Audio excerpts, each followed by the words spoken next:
Boeshield has been my go-to for over 20 years for keeping my metal surfaces and tools rust-free. I've used it and I've recommended it in several of my videos, so doing a standard review now feels kind of pointless and a little too much like rehearsing an ad. But Boeshield recently sent me a few of their products, and rather than pretending I'm discovering them for the first time, I thought I'd show you how I actually use them, where they fit in the shop, and really why I've kept coming back to them for so long. They sent me 3 products: T9, rust-free, and blade and tip. T9 is the one I've used for a couple decades now.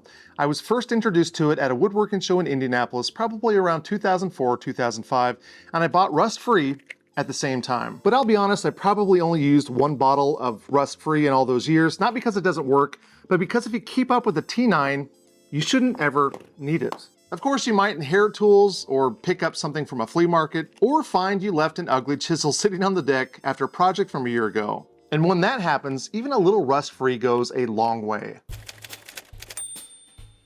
Rust is basically rot for metal. If you ignore it or try to cover it up with something else, it usually keeps working underneath. And I know there are paints and coatings that claim you can go right over rust, but rust should be removed, all of it, before rebuilding the surface protection. Think of this as the emergency bottle. Break glass when rust is bad. The nuclear option. It's not something I reach for every single time I see a faint orange spot or a little discoloration, because rust-free strips everything from the surface. Whatever protection was there before, it's gone. And after using it, the surface needs to be cleaned off with soap and water and then dried completely. For example, this bandsaw table has some very light rust on it, probably when I cut a wet log and didn't clean the sawdust off immediately afterward. For something like this, 400 grit sandpaper is where I start. And just like that, rust is gone. I really don't need rust-free for this. Now back to my deck chisel. This is our 4-alarm fire.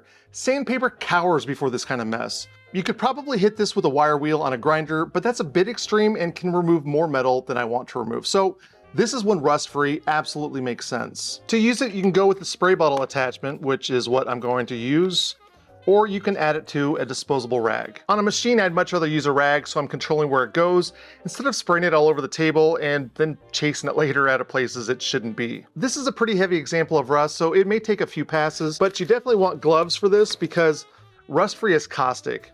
Use good ventilation, wear the right PPE, and if you can do this outside, even better. I'll spray this on, making sure that I cover it completely on all sides, and I want this to sit for about 30 to 60 seconds. If there's heavy rust like this guy, a Scotch-Brite pad helps to really clean it away. So I'll take this on here, scrub what I can, and then make another spray pass. And it looks like I've got some really deep pitting on this, so I'm actually going to use some steel wool to clean that up. Then when it's done, I keep a bottle of soapy water nearby and I'll just spray it down. And I'll come back with clean water afterwards to get rid of the soap. At this point, I usually use a rag to dry it off, and I think a heat gun works really well for this and can quickly get it bone dry. But I can't recommend using the hairdryer. Is that my hairdryer? I was gonna bring it back.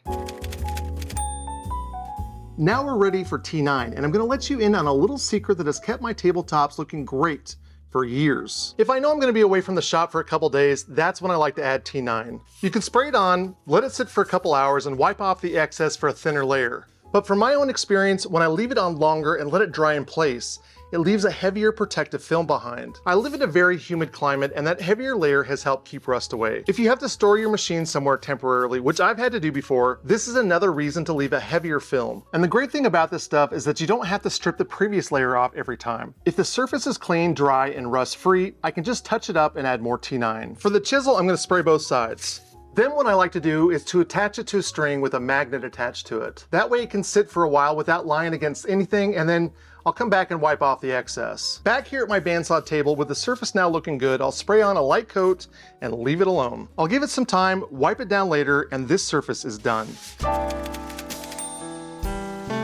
Blade and bit is the one product here I haven't used before, so this will be the closest to a review in this video. From the little research I've done, this is for blades and bits with pitch or resin or other buildup on them. You spray it on, let it set up for a minute, and then wipe it off. And honestly, if this works that quickly, I'm gonna be impressed, because I normally clean my blades by filling a pan with water and laundry soap and letting them soak for several minutes. Then I still have to scrub them, rinse them, and dry them quickly so I don't accidentally create a new rust problem while trying to solve a pitch problem. So I'm just gonna go ahead and spray it on, and we'll wait 30 to 60 seconds and we'll see what happens.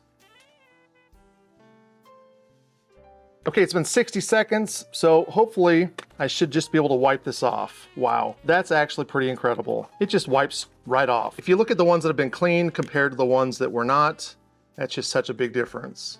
Keep in mind that this does have potassium hydroxide, so you'll want to wear gloves and PPE. Also, a pretty good idea to do it outside as well. Thank you so much for being a part of my shop today.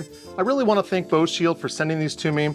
They're great products, excellent products. I'll have links in the description for them. I also want to thank my patrons who help keep the website going. If you'd like to add your name to the list here, there's a link in the description. I've done a lot of talking today. If you liked what I said, why not buy me a beverage? Thank you so much, and remember to keep making things.